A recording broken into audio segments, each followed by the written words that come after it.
السلام عليكم ورحمة الله، إن شاء الله تكونوا بخير وعلى خير. اليوم غنشارك معكم بطاطا معمرة بالكفتة بواحد الطريقة اللي مختلفة، اللي هو في الأصل المبطن الليبي. فأنا جربته وعجبني الصراحة بزاف، لذيذ. قلت علاش ما نشاركوش معكم في المقادير وطريقة التحضير. بسم الله على بركة الله. أول حاجة خديت مقلاة اللي غندير فيها 3 معالق كبار من زيت الزيتون أو زيت المائدة، وواحد الملعقة ديال الزبدة، وغنضيف عليهم 200 غرام ديال الكفته ديال البقري. نقدروا تستبدلوها بالكفته ديال العدن او بالكفته ديال الدجاج. ضفت عليها واحد البصله كبيره اللي قطعتها رقيق. بعد ما تشحرت لي ديك البصيله مع الكفته، ضفت على راس ملعقه صغيره ديال الملحه، راس ملعقه صغيره ديال الزنجبيل او سكنجبير، راس ملعقه صغيره ديال الكركم او الخرقوم بلدي، راس ملعقه صغيره ديال التحميره او الفلفل الاحمر، وراس ملعقه صغيره ديال القرفه، واحد ملعقه كبيره ديال معجون الطماطم. وكنبقى نمزج في هذيك الكفته مع ديك التوابل اللي درنا حتى كطيب لي بواحد الشكل كامل كيف ما كتشوفوا معايا. بعد ما بردات ليا الكفته كنضيف عليها 2 معالق كبار ديال القزبر معدنوس، و4 ديال الاصفر ديال البيض. الابيض ديال البيض غنخلوهم من بعد غنستعملوهم. اذا 2 معالق ديال القزبر معدنوس، 4 ديال الاصفر ديال البيض، و3 معالق كبار ديال الشابلور. مزجتهم مزيان وحطيتهم على جنب. اذا الحشوه ديالنا موجوده. خديت البطاطس اللي غسلتها ونقيتها وقطعتها دوائر على هذا الشكل. نحاولوا اننا نخليهم قاده باش يجينا واحد الشكل ديال المبطن او ديال البطاطا معمره، يجينا الشكل ديالها زوين.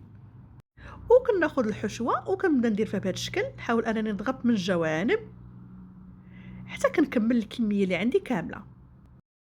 من بعد غادا ناخذ دقيق الابيض او الفورص، وغادا ناخذ ديك 4 ديال البيض اللي كنا الاصفر استعملناه في الحشوه. كنضيف عليه ملعقه صغيره ديال الخل، وكنضيف عليه واحد معلقه صغيره ديال الملحه، وكنضيف راس ملعقه ديال الفلفل الاحمر، وكنمزج هذاك بياض ديال البيض مزيان على هذا الشكل. وعندي شابلور او الخبز اليابس المطحون. وكنبدا كناخذ البطاطس اللي كنديرها في الدقيق الابيض، من بعد كنديرها في بياض البيض، ومن بعد كنديرها في الشابلور. خديت اللاطه ديال الفران اللي درت ليها بابي كويسو او ورق الزبده، وكنبقى بهذه الطريقه حتى كنكمل الكميه اللي عندي كامله. بعد ما كملت المبطن ديالي او البطاطس المحشيه، كندير واحد الرشه ديال زيت الزيتون او زيت المائده. بالنسبه للمبطن في العاده كيقلوه في الزيت من بعد كيحطوه في الفرن، لكن انا درت هذه الطريقه هذه اللي مختصره ما كيشربش الزيت وفي نفس الوقت كيجي لذيذ.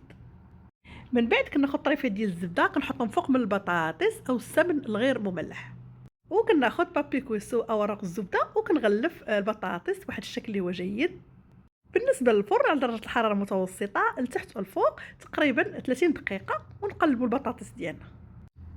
اذا بعد 30 دقيقه كنقلب البطاطس كنلقاها طايبه، كنحيد ليها هذاك البابي كويسو وكنرجعها تحمر.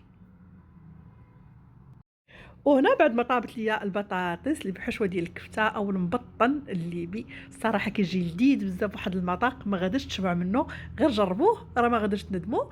وصلنا لنهايه الفيديو. شكرا لحسن المتابعه، شكرا لتعليقاتكم الزوينه اللي كتخليو ليا. السلام عليكم ورحمه الله وبركاته، في رعايه الله.